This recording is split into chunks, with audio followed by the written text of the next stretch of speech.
Welcome on in, Bronco Nation, to another installment of Bronco Nation Live. Happy Thanksgiving. We really appreciate you sharing your holiday with us. We will be previewing Boise State, Utah State game, but before that, we'll cover various Boise State sports. My name is Nick Wade.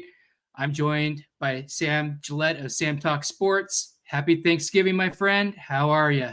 Happy Thanksgiving, Nick. I'm ducking out on pre-cooking responsibilities to do this show, so y'all pray for my wife. How's your Thanksgiving week going, Nick? Oh, it's been kind of busy, kind of crunching everything into, a few days when you got, Thursday off and partial days on Wednesday and Friday. But other than that, I'm really blessed and grateful for, friends and family. What are you thankful for? I'm thankful for Bronco Nation. I mean, outside the obviously family and life and the cliche stuff.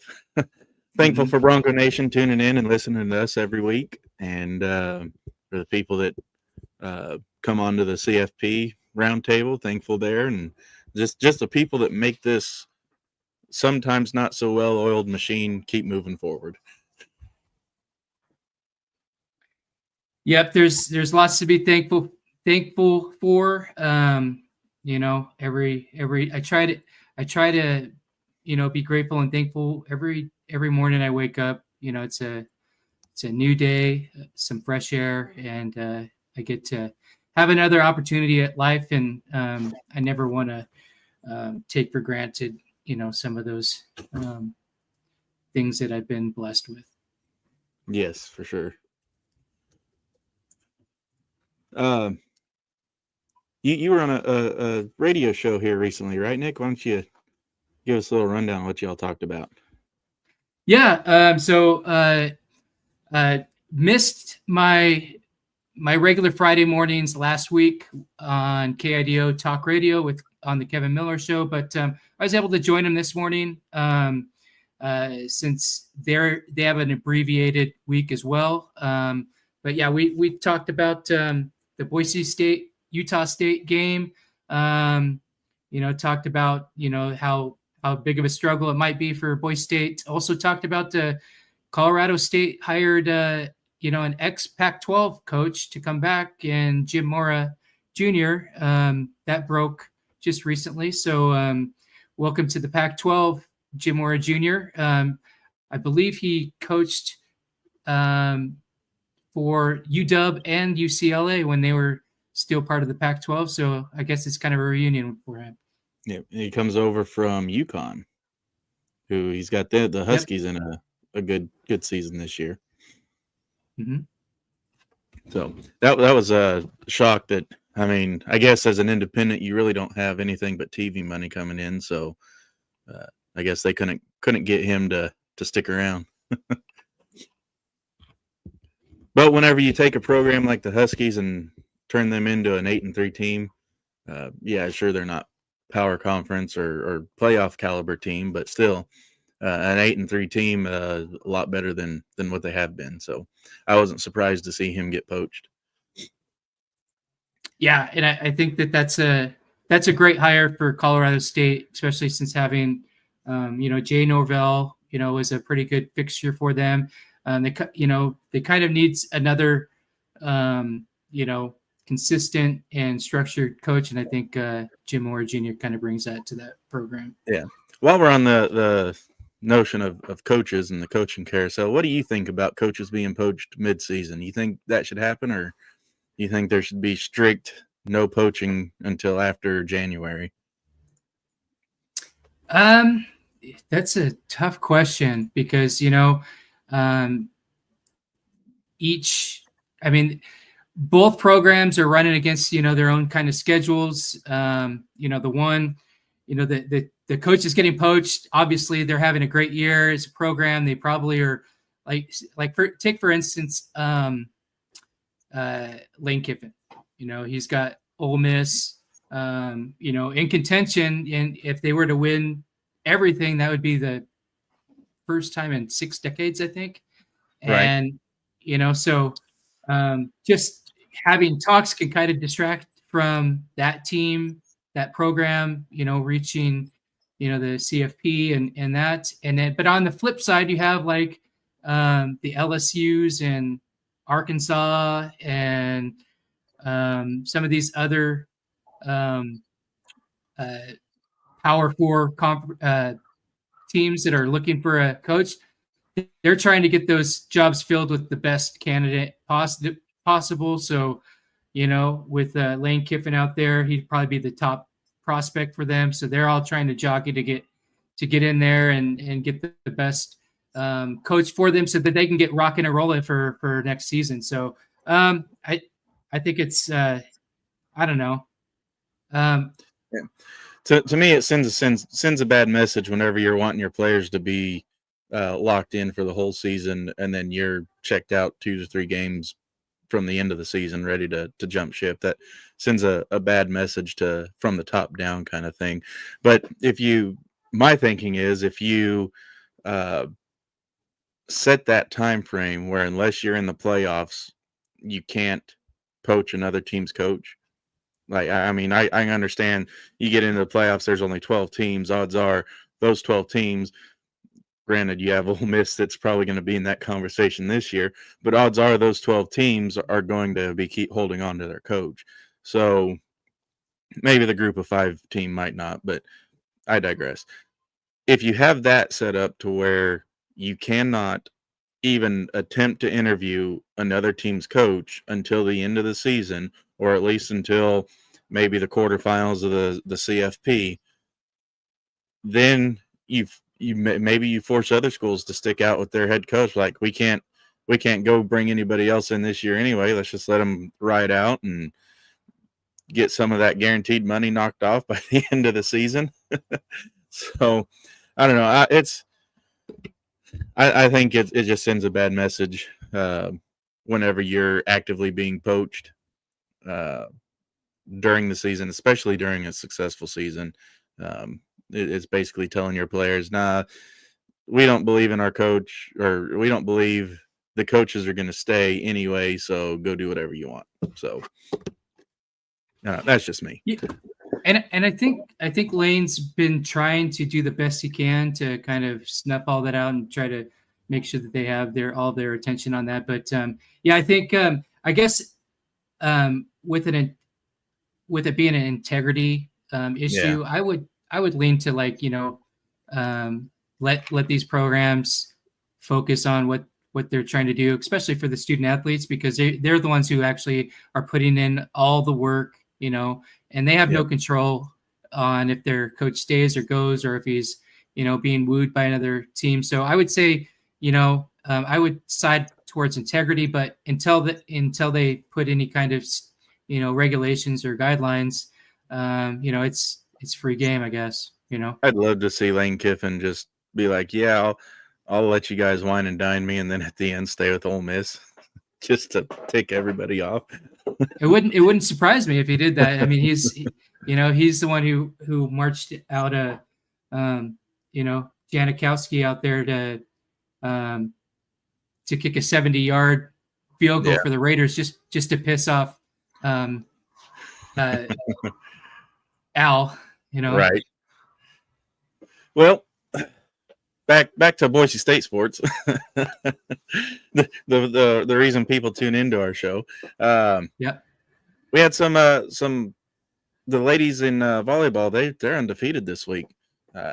From Air Force to who was it they played before Air Force? Nevada. Air Force, Nevada, and now they won tonight, did they not? Great. Bronco Nation, we will be getting to the Boise State Utah State game. Go ahead and put your comments in the chat. Let us know who you think is going to win. What's your concerns? Any questions you have, and we will bring those up live during this broadcast when we get to that segment. But yeah, the volleyball team, they've had a really great week. They just completed their 4th straight sweep, and they are clicking right at the right at the best time in the postseason tournament. Also, there were some season honors. Eliza Sharp received the Freshman of the Year. She led all freshmen across the country in blocks. You had Layla Smith.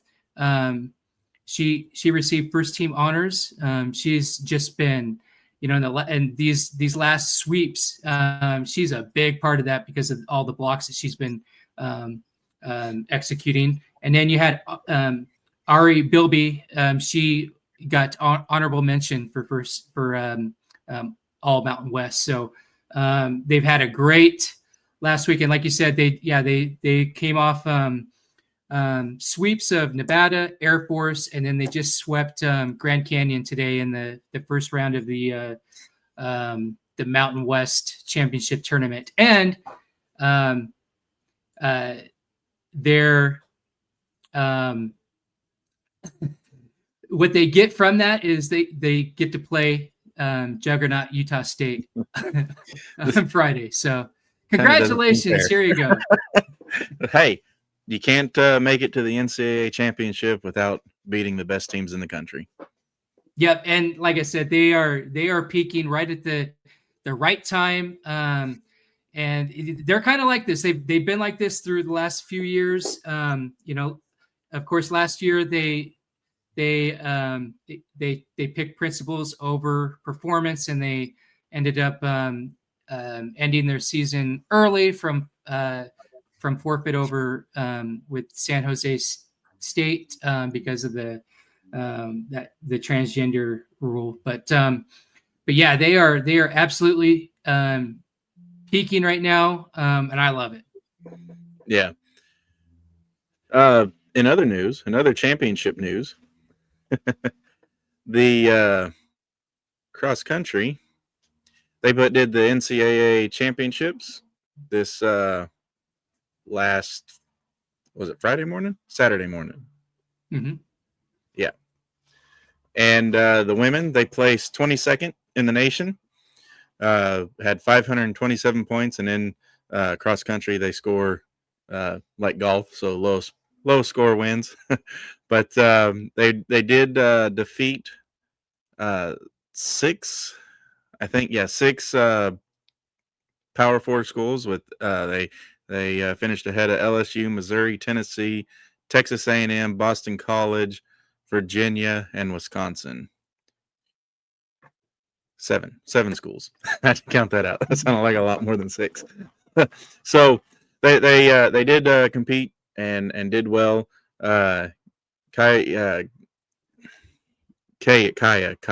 Robertson had the best run for Boise State, finished 53rd with a run in 1933, and that was her personal record for her career.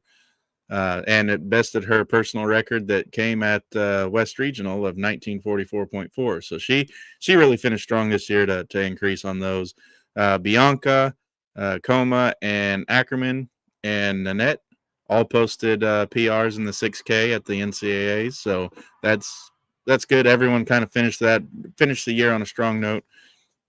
The men didn't have a team, but Kuyo, Mehmet, or not Mehmet, Mishak, geez. Mishak Kuyo, he had a run of 28.58, named All-American, finished 27th. He's the 9th athlete in program history to earn All-American honors for Boise State. And both him and Alex Thompson, who was also ran, they both posted PRs in the 10K. So really strong showing for the Broncos at the cross-country meet over in Missouri. And Nick, you and I watched it. It was a dreary mess out there. So I expected to see more mud on people as they crossed the finish line, though. So that, I guess the ground wasn't so soggy as what it made it look. What were your takes watching the runners cross the line? How happy were you with the performance? Yeah, I mean, you got to be you got to be happy. I mean, that's a national thing. The track and field and cross country program is really making a comeback for Boise State. Yeah, it was kind of a dreary day, but good for, as a runner.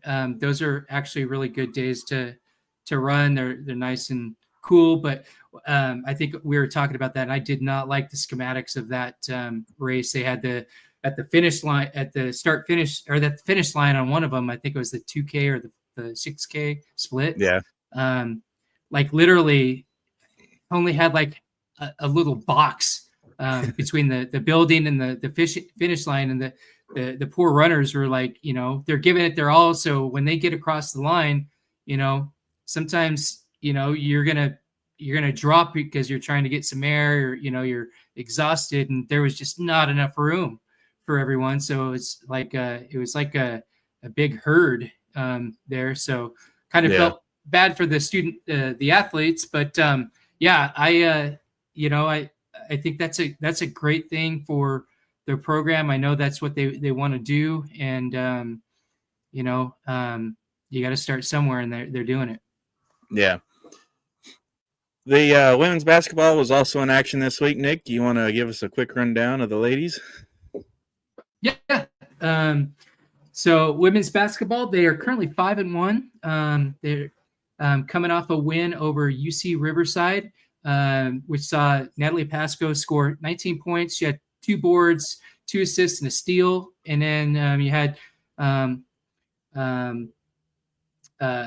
gal, Danny Bays. She finished with 11 points, 3 rebounds, an assist, and 3 steals. You also had Tatum Thompson up there, and Maya Hansen did really well. You had an emergence of Kenna Garza. She had about 8 points. So it was really good to see some of the newcomer, the young talent kind of rising up. I do feel like I haven't seen anything in concrete, but I do think that Maddie Cook may have gotten injured a couple games ago. So we've been seeing more of Emily Howard, the center, and also Kenna Garza and other younger fives. So now they're going, just like the men, they're doing some international ball. They are currently in the Virgin Islands right now. They are going to be in the Paradise Jam tournament, and they are taking on North Dakota tomorrow. And so they're looking to win that, and that'll certainly be to extend that momentum, get them ready for to come home, do a couple more non-cons, and then get into the grind of the conference. Yeah. And like you said, the men they're also international, kind of. Hawaii's not really international, just over a little bit of water. But they were at the Maui Invitational. They lost a heartbreaker to USC. Javon had a great shot, great look at the end of the game to try and tie that one up. That came just off the front of the rim, a half a step forward, and that game went to overtime. But USC's they're not an easy team to play against, so it was really good seeing them be competitive. The 3-point line is just not kind to the Broncos over in Maui this year. There were 20% against USC. I think they're like 9 or like in the teens against NC State. I'll pull that up, make sure I'm telling you right. Nope. I think they were 20. Number 23. They're 33. Oh. I was thinking a different stat. Yeah, that's me. Okay. 33% from 3-point line, 20%, 20% in against USC. So really, whenever and 34% from the floor against North Carolina State. So really a poor shooting performance against the number 23 team in the nation. Boise State probably had to open the tournament with the 2 toughest teams in the entire tournament. I have a feeling if they were on the other side of the bracket, they'd be have 2 wins under their belt right now. But such is life. They have Chaminade tonight I believe, at, let's see, pull this. Yeah, at 10:59 my time, so 9:59 Mountain Time on ESPN2. So you get done watching us tonight, go ahead and head over and watch the guys. They should beat Chaminade. They're the host school, I believe. So not a powerhouse team like the two we've had to play so far. So go ahead and look into there, see if the Broncos can rebound, see if they can finally get some heat going from behind the arc, because that 3-point line has not been kind to them this tournament. Turnovers too. Yeah. Good Lord. Yeah, I was going to say they hit the trifecta against NC State with the low shooting percentage, the both in the field, behind the arc, free throws, and then also the turnovers really killed them. Yep. So hopefully they rebound and get a win in Hawaii, so it's not a complete loss, and get back in the lower 48 and make some noise and get like the ladies, get some momentum heading into conference play. Yep. So. Well, whenever we get back from this ad break, we're going to cover the Mountain West Conference Championship race, let you know what Boise State needs to do to make it in, and preview the Mountain West game between Boise State and Utah State. So. The Plaza Inn owners, Jason and Selena Jungling, are huge supporters of Boise State. If you've ever watched a game, chances are you've seen them as the superfans, the Flintstones. So let's show them as much support as they've supported Boise State by making the short drive over to Ontario. Enjoy dine-in and carry-out by giving them a call at 541-889-3550 for homemade breads, pastries, and soups. Or check them out on the web at plazainrestaurant.com. There you go. All right. Well, there's quite a few different scenarios that can play out this week. The easiest, the most clear path to for the Mountain West Conference Championship as a whole, with no tiebreakers, no nothing, just bam, there it is. San Diego State beats New Mexico. Boise State beats Utah State. San Diego State hosts Boise State in what one can only hope is not so soggy as last time. And maybe Cutforth not being able to throw last time will actually help us if, in fact, we do end up going to San Diego State, because now they haven't seen it in person yet. All they've seen is the running game, and so there's that. So maybe it'll help. We go back down to San Diego State. Max has his key win, his career-saving win, or career-starting win, I should say, propels Boise State to a Mountain West Conference Championship game and a better bowl game. So we'll see how that plays out. However, if New Mexico beats San Diego State, it doesn't matter what happens anywhere else. We go to computer models, a composite ranking that uses the Connolly's SP Plus ranking on ESPN, ESPN's strength of record ranking, the KPI, and Sports Source. I have no clue what Sports Source does, how they rank their people. I couldn't tell you, but that's the composites they use. The only thing I can say is right now, at the end of last week's games, the 3 of the 4 rankings that I can view without having to pay for it, which if you want me to be able to give you those rankings, go ahead and monetize us. Get those likes, follows, and shares in, and we'll be able to bring you more accurate information.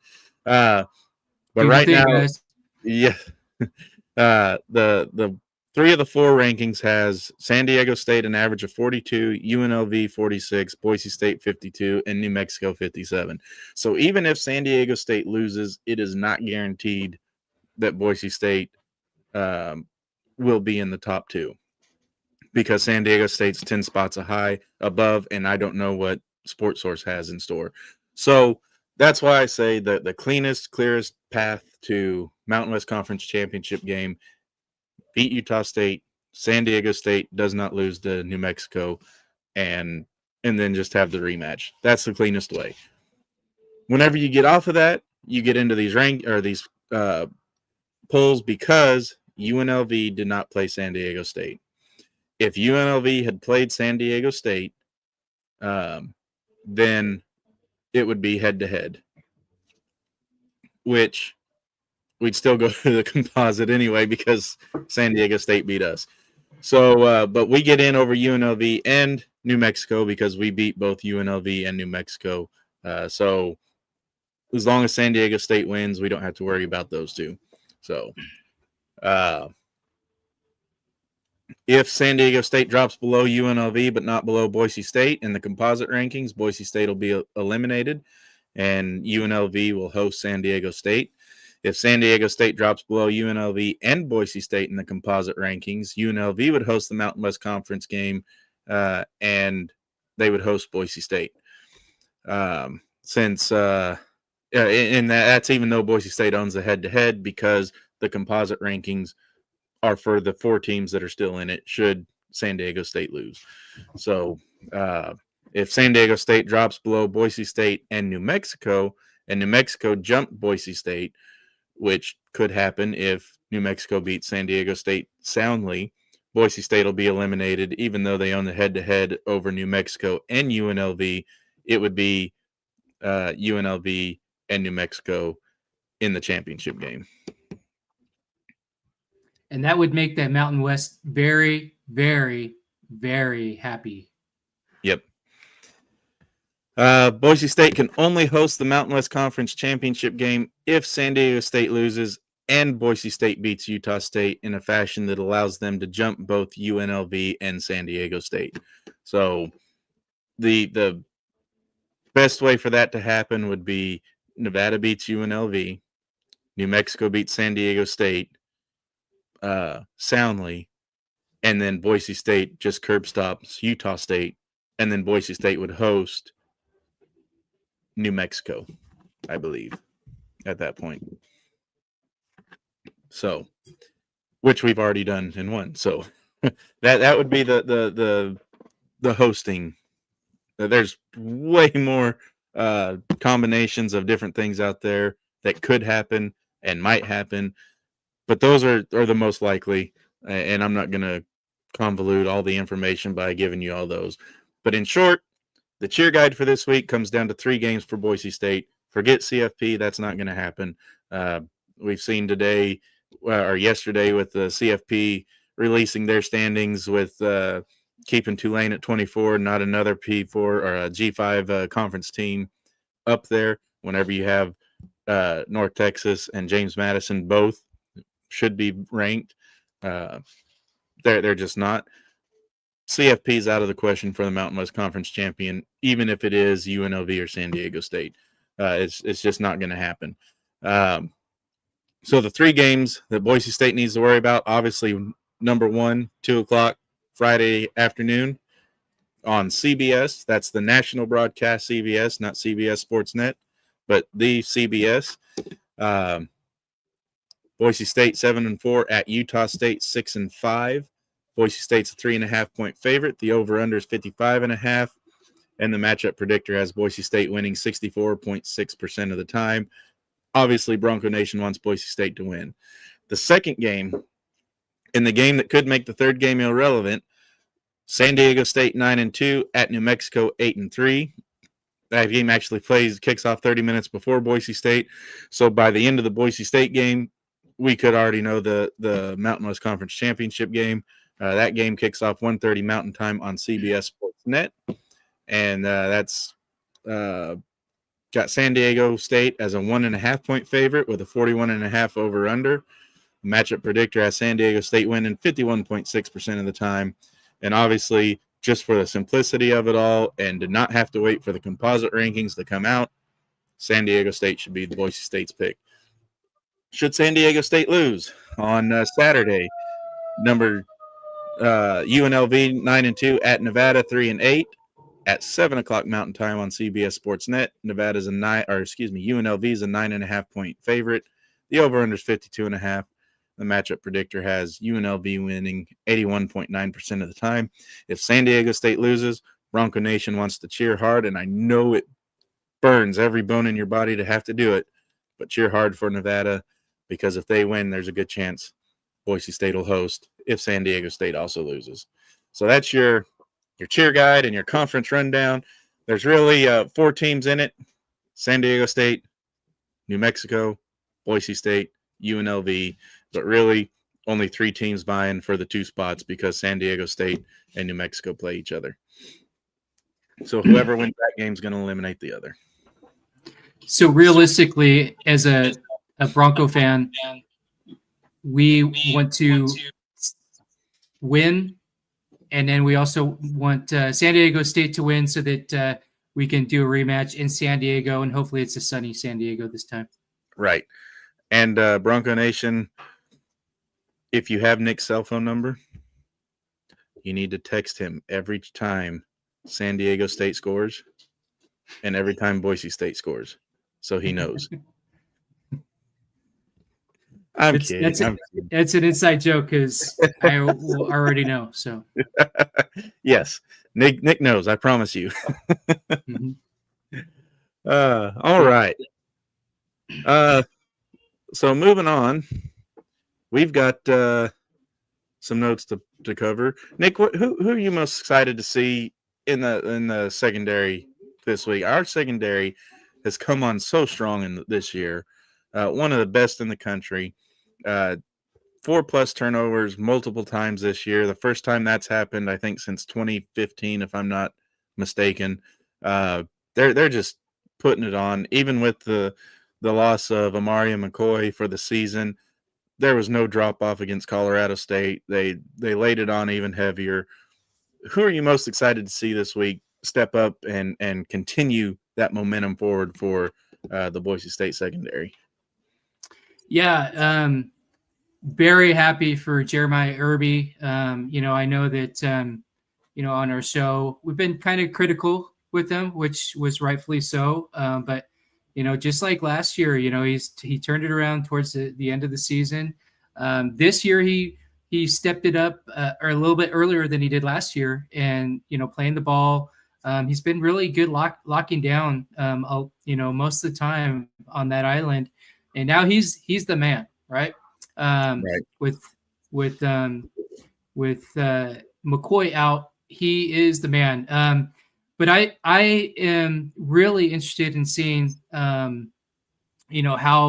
Demetrius Freeney and Sherrod Smith, how they do stepping into McCoy's role, because that's who they'll be playing. From last week and moving forward. Coach D said that in his Monday press conference, that we're going to be seeing those two kind of stepping in. I've always been really intrigued about Meach, and so I'm really looking forward to seeing how he does. Other than that, you're going to have Benefield's going to have to step it up. This is an offense. It's no joke. This offense of Utah State is top 25. They have a dynamic dual threat quarterback who's legit, very legit. 8 rushing touchdowns, 18 passing touchdowns, and a great receiving core. So really want to see Irby step it up even more, continue what he's doing. Maybe, this is his audition for, the next level. So would really love to see him just dominate from his island, and, also see Jaden Mickey and Zion Washington on the boundaries.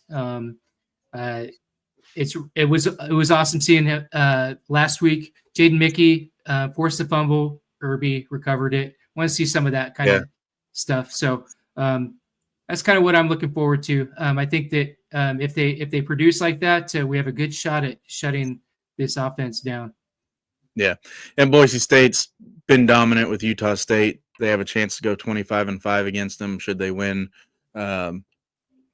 tomorrow or Friday, including 5 straight wins in Logan. So Utah State's going to be coming out for blood, so they can get that monkey off their back. But I did look it up.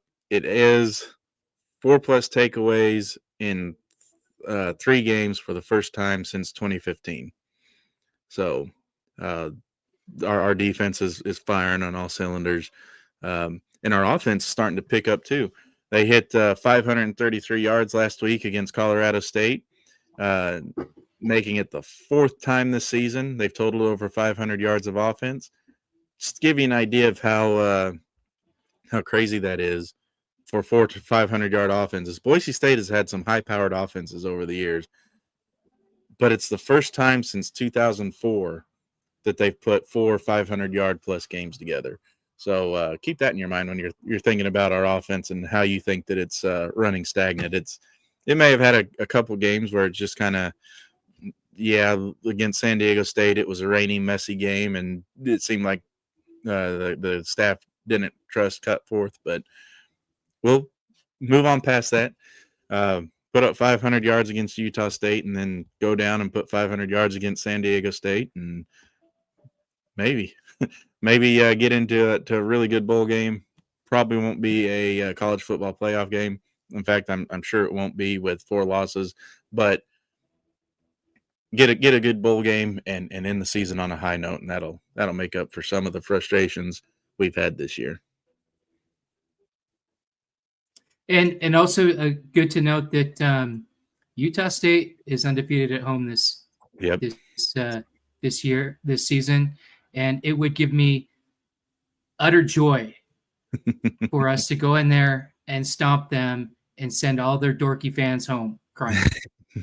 Yes, that would be great. I cannot stand the Utah State fan base. Yep. Boise State's going to post a winning record for the 28th consecutive season as well, win or lose. They're 7-4 right now, so or 7-4. I was right. They're 7-4 right now, so even with the loss, they'll still have their winning consecutive winning season record intact. So, and they're looking for their 10th consecutive victory over Utah.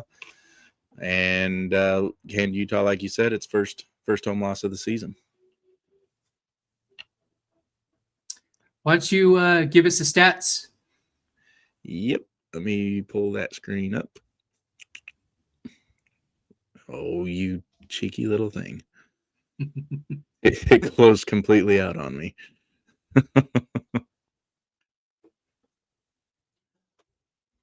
Wow. Like, it reset everything. That's what I get for having too many windows open at once.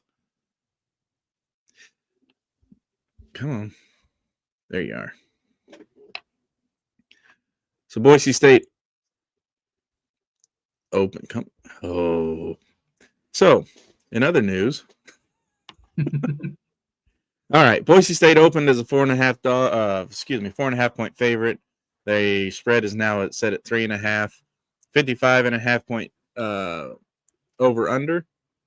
Matchup predictor has Boise State winning 64.6% of the time. Going up against a dual threat quarterback in Barnes, he's got 189 for 304, 18 touchdowns, 4 interceptions, 2,502 passing yards. So this will be a good test for our secondary.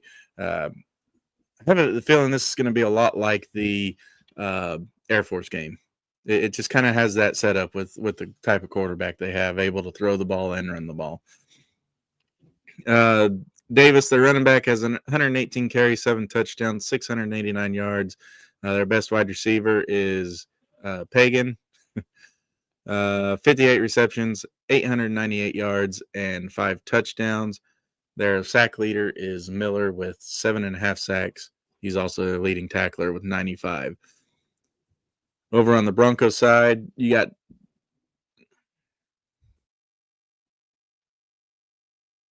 Come on. Thank you. Nope. I think it's about time to get a new computer. This one's starting to do funny things on me. Max Cutforth was 54 of 91, 515 yards. That's in just about 2 games. In one game where he wasn't actually able to throw the ball, so he could break 1,000 yards before the end of the season, especially if we get a Mountain West Conference championship. Let's see, 54 of 91, 516 yards. He averages 5.7 yards per completion, 59.3% completion rate, a long of 42, 1 touchdown, 2 interceptions, and he's taken 6 sacks. He has a rating of 106.2. And I believe his QBR is right. Nope, I don't have his QBR. Just kidding. Rushing, Dylan Riley has 139 carries, 896 yards. He's 104 yards away from that 1,000-yard mark. Can he get it today or this week, Nick? Maybe, but I think maybe the recipe might be more of Gaines than him with that 3 down front. Yeah, and Gaines has 5 less carries for 700 yards, averaging 5.2 yards per carry. 7 touchdowns. Riley's got 9 touchdowns on the year as well. Do you think Gaines can get 300 yards and break that 1,000-yard mark by the end of the season? It'd be nice if he could, but that would mean that he would need to, if they'd need to get into the Mountain West Conference Championship and then average 300 yards for all that and the bowl game. I hope he does, but realistically, I don't. I think he might come just a little shy. Yeah, it's not out of the realms of possibility to get that 1,000-yard rusher mark with both Riley and Gaines. But like you said, he's got to average 100 yards in the last 3 games if they make it to the Mountain West Conference Championship game. And you gotta imagine San Diego State's not going to give up another 100 yards to him after the first go round. So we'll see how that plays out. We have an injury update on Marshall. Is he available this week, Nick?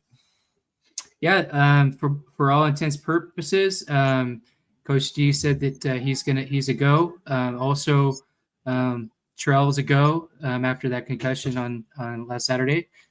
So as far as what kind of impact Marshall will have with coming off a banged up ankle or I don't know how effective he will be, but at least he'll be out there and hopefully attract some attention off of the other wide receivers in the running game. So at least it give them, the option for Utah State to have to respect the vertical game.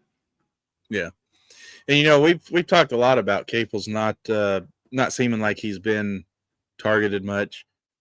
You look at it, he's got 40 receptions for 463 yards and 3 touchdowns, and he's leading the team in receptions. So it's kind of crazy how that works, because we sit here and we talk game in and game out going, oh, Caples, we waiting for him to have that pop-off game, and it just seems like it's never there, yet he's the leading receiver in receptions on the team. Marshall's surprisingly enough the 3rd leading behind another one that we've thought hasn't really seen a lot of touches, and that's Matt Lauder, who has 28 receptions for 270 yards. Marshall's got 24 for 467. And between Marshall, Caples, and Lauder, they've got 6 touchdowns between them. So is that going to be the big 3 for the end of the season, or do you think Bates or Penry can kind of break into that mold and steal some of the spotlight? I think Bates is making a good a good push in the last few weeks with him. He caught a career high of 42-yarder, and also that was Cutforth's longest pass of his career. I think he's putting a good push up there. He's been doing great. Penry's also been stepping in there, and that's I wrote about it. I think depending on how Marshall's what his health is, and even with the Latrell, those two are going to need to step up, make the catches when they're needed, and which they've been performing very well, especially when Trell went out last week.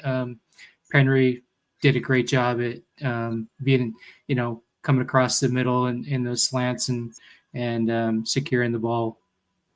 Yeah, is Penry gonna be like the Ben Ford now moving forward? He seems like he's got that sure hands, that possession type receiver. Yeah, he's been doing great. I would even say that the other one that's been really solid is Matt Wagner. Tight end. He actually kind of made Cam Bates look really good with that one-handed snag. But he does a good job at making those catches when they're really needed and securing the football. But yeah, I think Latrell's also good at making those. Yeah, he had a couple times where he did drop some and he did have that fumble. Yeah, Chase Penry's been pretty clutch when he's thrown to. Yep. So it seems like our receiving core is starting to find its depth again. Some of the younger guys stepping up and filling those roles. With Marshall, obviously he's back off injury this week, but he's been out. And then Ben Ford obviously out for the season. So it's good to see the depth of that receiver room that we didn't know was there. It's good to see that finally start to push through and be noticed. Yeah, and I'm still still would like to see some of the younger talent come in, like the Quentin Brown, Cash Williams. Still just haven't seen that yet, and it's just kind of just the way that this season's been going. It's just kind of been like a daytime drama. It's like what's around there's always a surprise around the commercial break. So right, it just hasn't worked out to where some of the young talent has come out of the woodwork. When there was an opportunity, we had that game in San Diego where it's just a mess, right? Yeah, so, Notriani, he's getting some flack about not being able to chase down running backs once they get outside him. With a mobile quarterback for Utah State, do you think his game's going to struggle a little, or do you think they gotta obviously have a game plan to work around that? But if the quarterback gets too far out to the outside and basically render him useless, for a lack of a better term, how is he going to stay in the game? Yeah, that's probably one of my major concerns is, when Marco's out of, at a disadvantage of an angle, he just doesn't have the speed to catch up to a mobile quarterback. We've seen it in other games. He does very well when the running backs are coming between the tackles up the middle. He's there. He can make a sure tackle. But when it comes to a mobile quarterback or even a running back that's outside the tackle, just finding that angle is just not that's just not in his toolbox. So that's where Bo Phelps and Jake Ripp have really been very useful in that, and also Kaywood is really Roman Kaywood is he's really good for that. So I think if Chin sees that there's a struggle in that, I'd hope that he would mix it up and bring some of those younger guys in and who can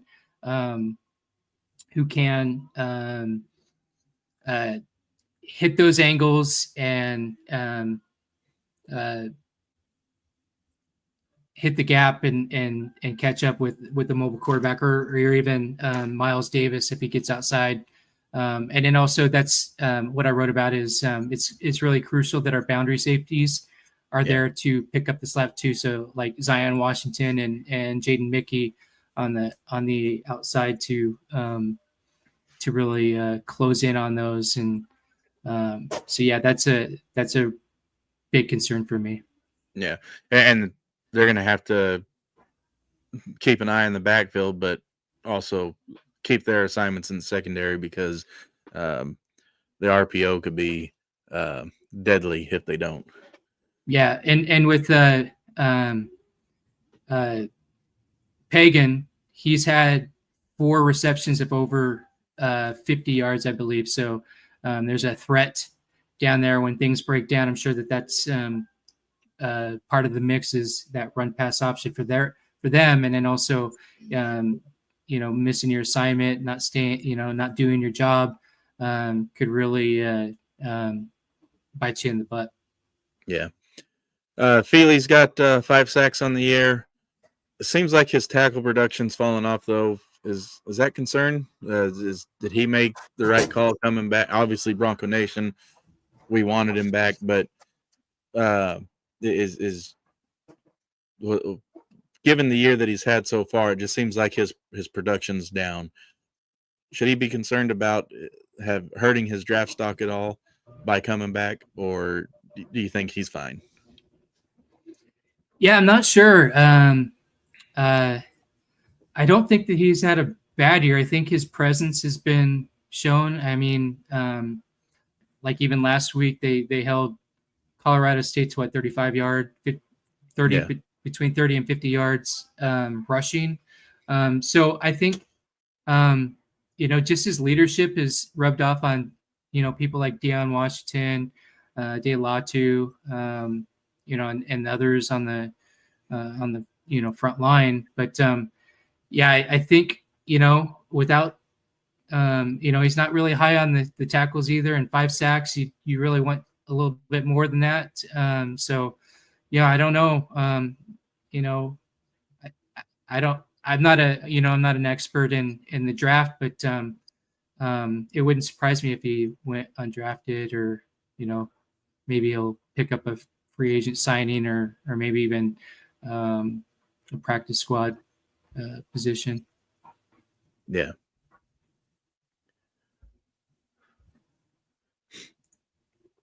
Boise State and Utah State meeting for the 30th time Friday night. Broncos lead the all-time series 24-5 and currently on a 9-game winning streak.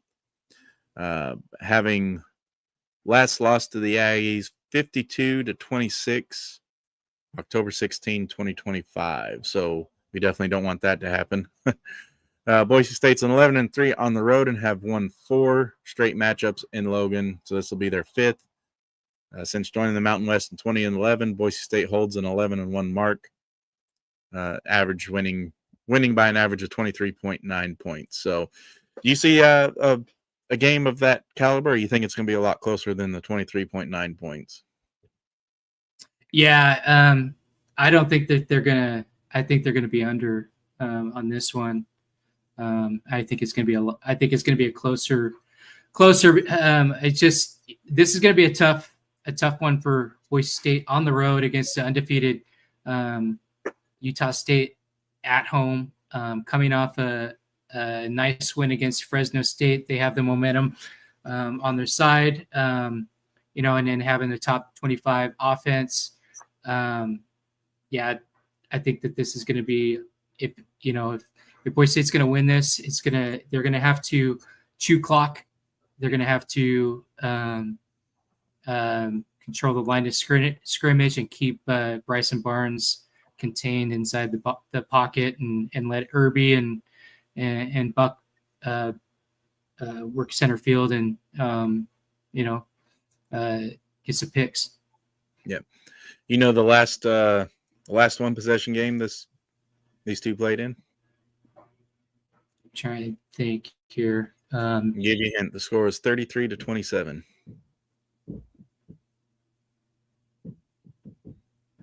Was that last year? Nope. Close. It's not close. October 30th, 1999 was the last one possession game.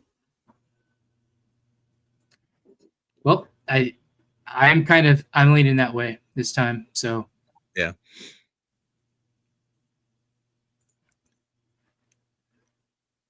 All right. Well, Nick, what are you looking forward to from the program as a whole on Friday afternoon when they're playing in front of a national audience, especially given how everyone thought this was going to be a final showcase for Boise State heading into making their final case for the CFP?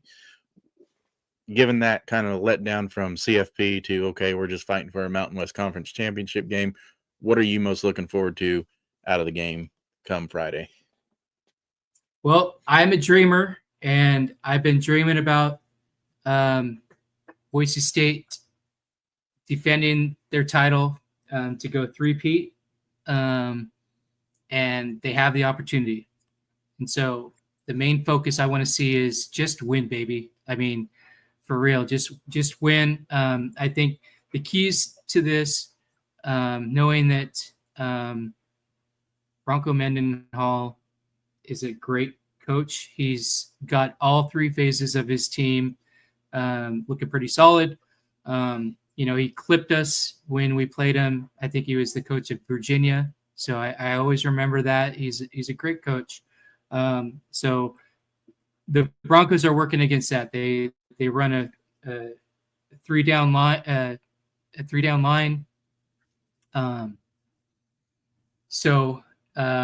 You could expect a stacked box. So I think the key is getting the running game going early, chew that clock, keep the ball away from Bryson Barnes and his crew. I think I hope that Coach Potter will run those inside dives with Sire Gaines, and then outside the tackle, a good dose of Dylan Riley where he can be electric and hit those creases and just take off. And if they can start controlling with the running game, that'll allow opportunity for the RPO, a run pass option or a play action pass. And I think that's really the key. Outside of that, contain that offense. Keep Bryson Barnes contained in the pocket. Win the trenches for the on the defensive line, and just make Bryson Barnes' day really, really miserable, so that he's not beating you with his legs, but he's throwing it through the air and pressuring him so that he makes mistakes and that our secondary can capitalize. We have a really good defense, and I think that we need to ride them to get this a close victory. You think we got a shot at another 4 turnover game? Ooh, I don't know. This isn't Colorado State, so and they don't have Hawk Tua, there in the pocket. Yeah. Bryson Barnes is an elite quarterback, so no, but that is key. We absolutely have to win the turnover battle. We absolutely need to limit our penalties. We had 9 penalties for 95 yards last game. That's not going to cut it. If we're pushing 90 to 100 yards in penalties, we're not going to have a good game. We're not going to have a real good chance to pull off the victory. We need all aspects of the game to play, almost near flawless. No matter how ugly it is or how boring it is, it needs to be done. But certainly, if we're in a position and it's a one score game, we need those coaches to pivot and open up the playbook. This could be this. You gotta go into this game as it being the last game of the year, because essentially it is. If we lose, sure, you're going to get a bowl game, but that's not the goal. The goal is to win the championship. The goal every year is to win the conference championship. This is your platform right now on Friday to do it, and every man has to do their job and do it efficiently. And I'm just hoping that the coaches have everybody up to speed, and don't leave any page unturned when it comes to the playbook. If it's needed, open that sucker up, man. Yep. You mentioned penalties. Boise State ranks 116th in penalty yards, 81 penalties, 717 penalty yards, giving up 65.18 yards per game in penalties. So then you go back and you look at it, the games where we have over 100 yards in penalties, we've lost. Yeah. And it sucks. It sucks when you shoot yourself in the foot and you're the major, your own mental mistakes are the reason why you lose a game. And, we've seen that, that contribute to a lot of these losses and that sucks, man. And I'm sure that the players know that. I'm sure that they know, hey, this sucks, so this is the game where you gotta, have that high EQ, that emotional intelligence going into this game. Don't make mental mistakes. Do your job. This isn't the game to be flashy and to, do that. Just do your job, do it effectively, make plays, and win the turnover battle. That's it. All right, Bronco Nation, we're about to get into our predictions. If you have a prediction for the outcome of the game, go ahead and leave us a comment. We'll put them here on air, and so we'll have record of it. And then between now and the end of the show, we'll post them as they come in. Nick, who do you got winning this one? Yeah, like I said, I think it's going to be closer. I do think it's going to be under. And, like I said, I think it's going to come down to establishing that run game, opening up some play pass, and it's going to take our defense to really be stout and limit this top 25 offense. If they do that, I think Boise State can win 28-20. I think it's going to be close as well, but up until about midway through the third quarter, and then Boise State's going to start to pull away. I've got 27-42. And I hope that you're right, and I hope that there's no doubt about it. But I've been in Logan where we had one of those games where we killed them, and it feels so good. So I'm hoping that Bronco Nation travels well down there, and I hope that you're right, and I hope that they see those dorky fans just leave the stadium crying. Yep.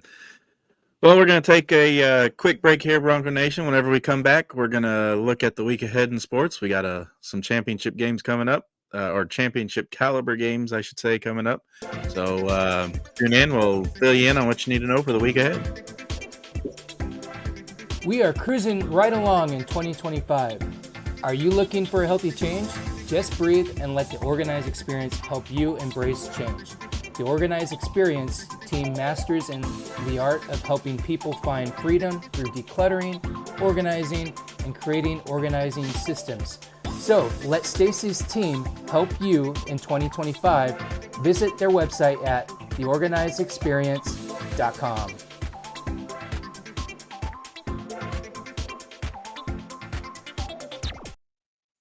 What was that, Let me Nick? jam for a little bit long. What was that?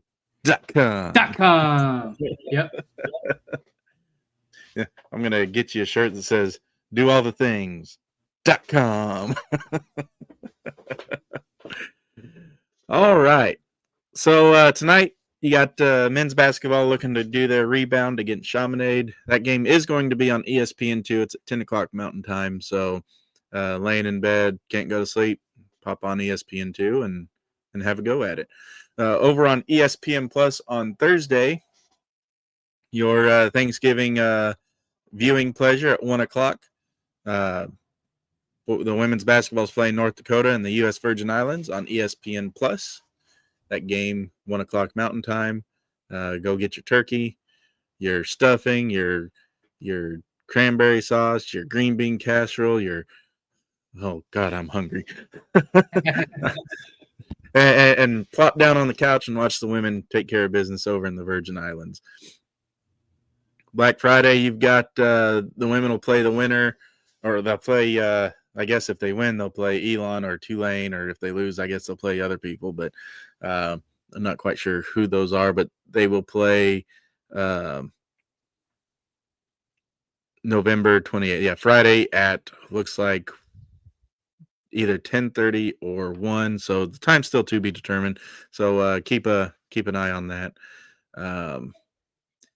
Football obviously is in Logan at 2 o'clock Mountain Time, also at 2 o'clock Mountain Time. So you have some flipping. You can put the football game on the TV and hold your phone up with the Mountain West Network app and watch the ladies take on Utah State in volleyball.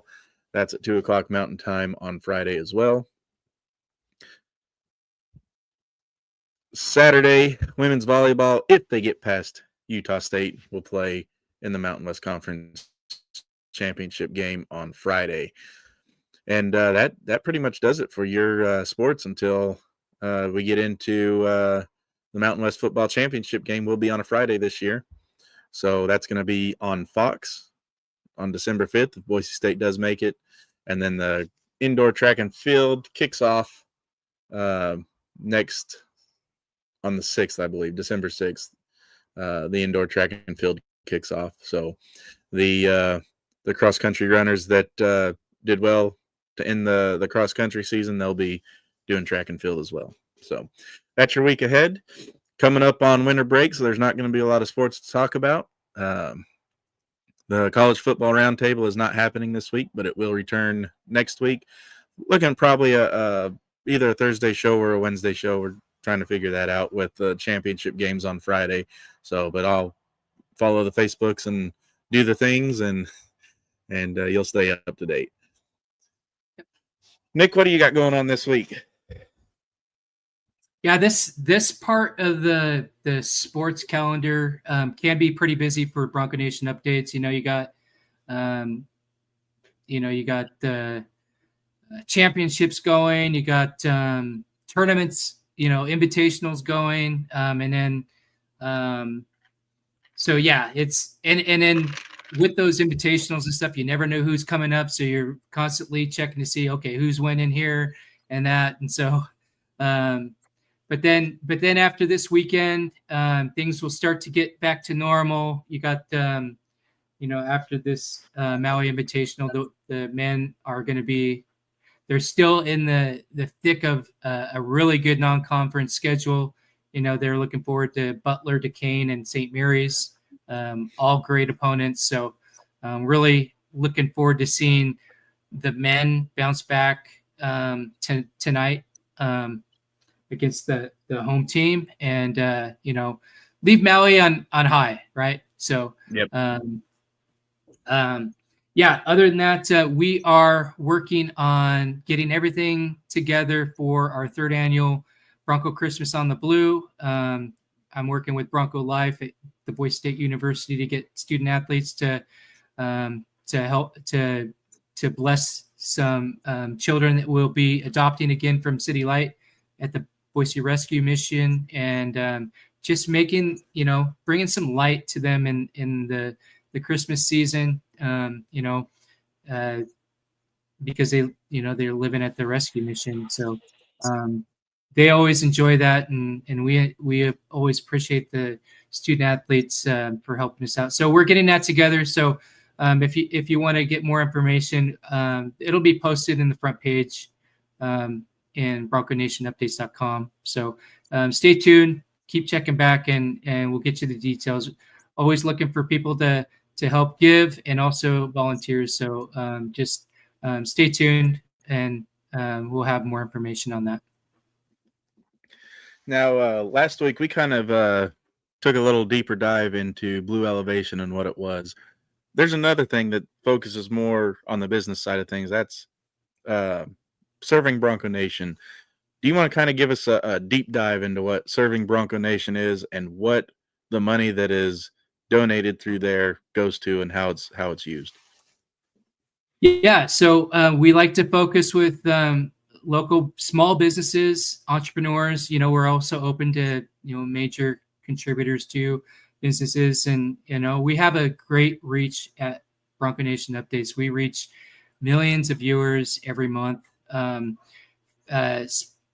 When you become a partner with us, there's four plans that you can choose from. Each delivers, a higher frequency the more you go up on those plans. But the main thing is we build a relationship with you, and we want to be that marketing agent for you, like on programs like this. So, for instance, we have we've had businesses like Crosby Custom Coatings, and Scott has been with us from day one, and he has a heart for the walk-ons. So what he does is he invests in his plan, and he directs us to put that towards the Beyond Blue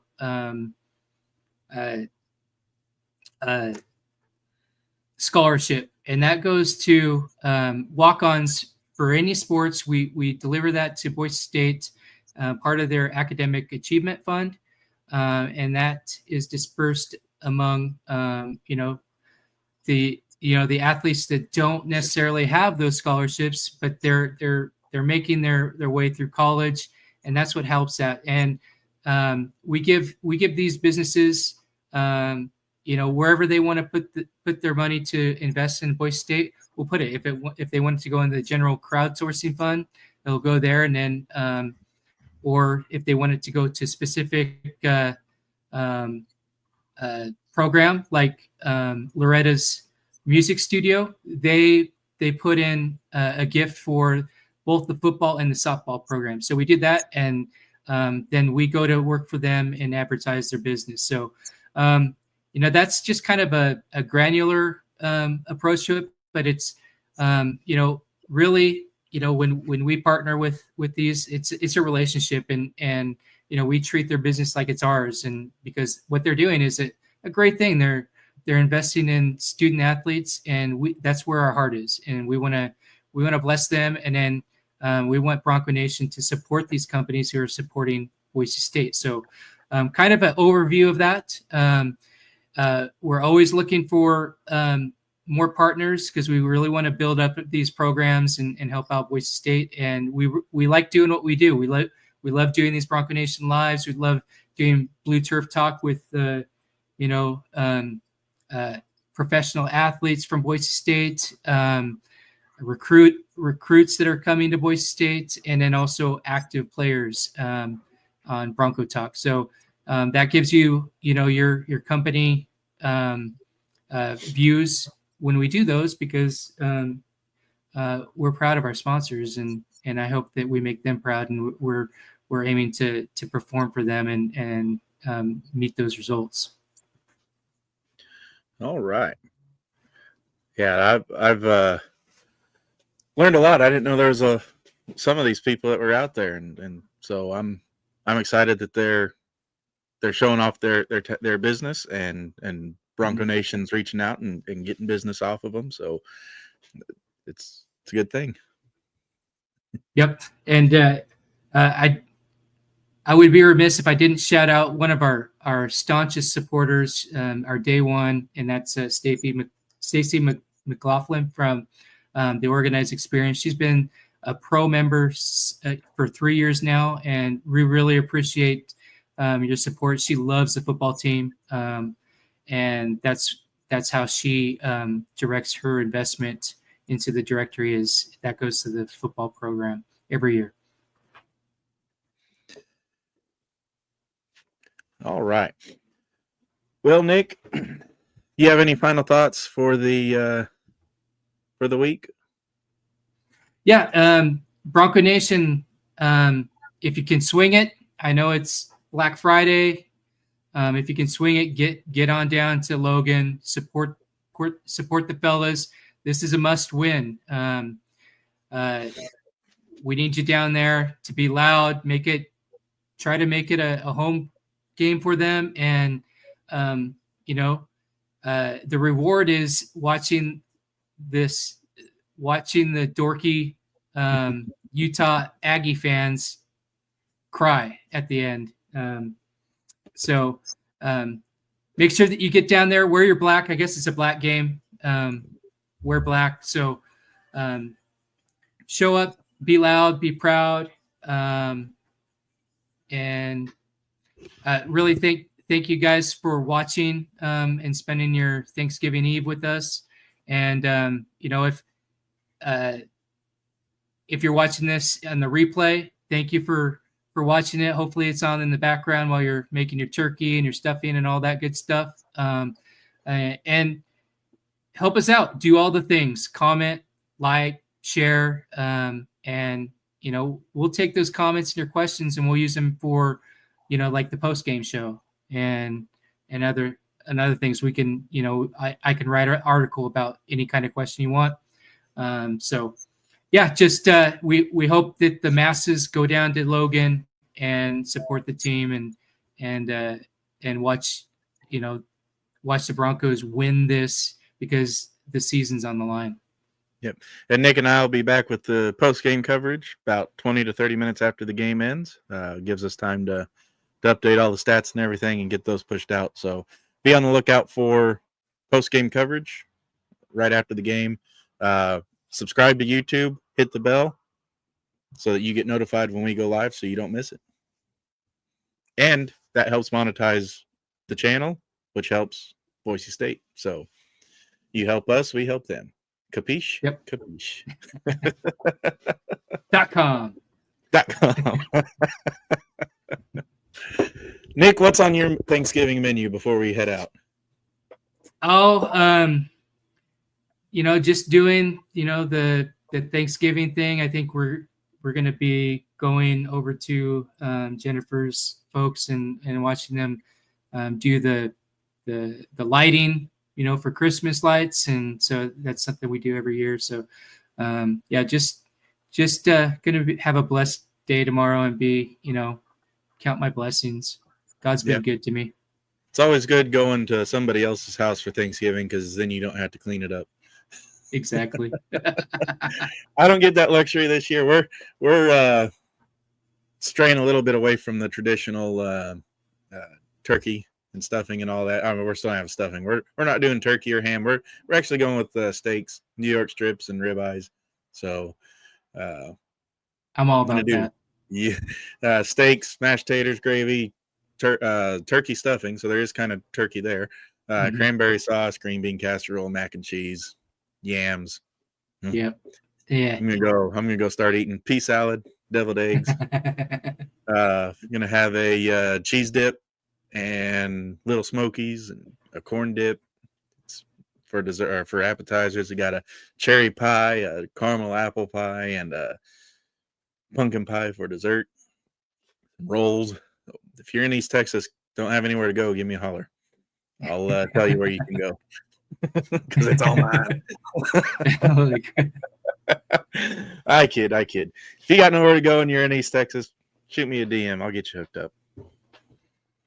Well, I have one question for Bronco Nation. Put it in the comments, and so I can read it later. What's your favorite dish for Thanksgiving? Put it in the comments, and don't be surprised if I find you and DM you. All right. Well, until our post game, happy Thanksgiving, Bronco Nation. Like I said, if you can make it down to Logan, do it. Always bleed blue. Go Broncos. Go Broncos. Hey, if you're looking for more followers, clients, or customers, check out ServingBroncoNation.com and get your business added to the directory. When you purchase a tax-deductible plan, you are investing in Boise State and getting access to millions of views throughout the year on the directory and the Bronco Nation network.